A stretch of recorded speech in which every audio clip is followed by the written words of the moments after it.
Hello friends, welcome to bit learner. আজকের যে কোশ্চেনটা এটা কিন্তু আমাদের জেকা বা গেটের জন্য খুবই ইম্পর্টেন্ট।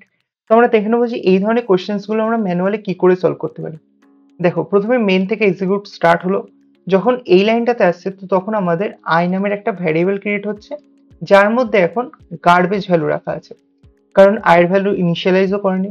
ওকে, নেক্সট লাইনে যখন আসছে এখানে দেখো একটা লজিক্যাল অর অপারেটর দেওয়া আছে, এবং এই লজিক্যাল অরের ক্ষেত্রে এই প্রিন্টএফ হ্যালো পুরোটাই কিন্তু আমাদের একটা ফার্স্ট অপারেন্ট, এবং এটা হচ্ছে আমাদের সেকেন্ড অপারেন্ট।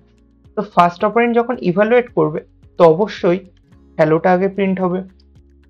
কিন্তু এখানে শুধু প্রিন্টএফ হ্যালোকে প্রিন্ট করবে না, এখানে একটা প্রিন্টএফ রিটার্নও করবে, একটা ভ্যালু রিটার্ন করবে। সেই ভ্যালুটা হচ্ছে প্রিন্টএফের মধ্যে যে কটা প্রিন্টিং ক্যারেক্টার্স আছে সেই সংখ্যাটাকে প্রিন্টএফ রিটার্নও করে।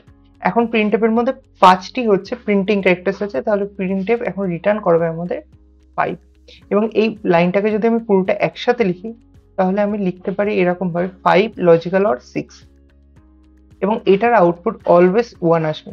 ঠিক আছে, কারণ আমরা জানি লজিক্যাল অরের ক্ষেত্রে কোনো একটা ভ্যালু যদি নন জিরো হয় তাহলে আউটপুট অলওয়েজ 1 হয়, এবং এই 1টা স্টোর হবে আমাদের আই এর মধ্যে। তাহলে আই এর ভ্যালু এখন হয়ে গেল 1।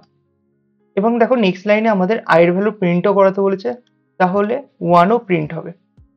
অর্থাৎ প্রিন্ট হলো আমাদের হ্যালো এবং 1। তাহলে কারেক্ট অপশন হচ্ছে হ্যালো 1, অপশন ডি। আশা করি ভিডিওটা তোমাদের ভালো লেগেছে। যদি ভালো লেগে থাকে তাহলে অবশ্যই চ্যানেলটাকে সাবস্ক্রাইব করো এবং ভিডিওটাতে একটা লাইক করো। Thank you.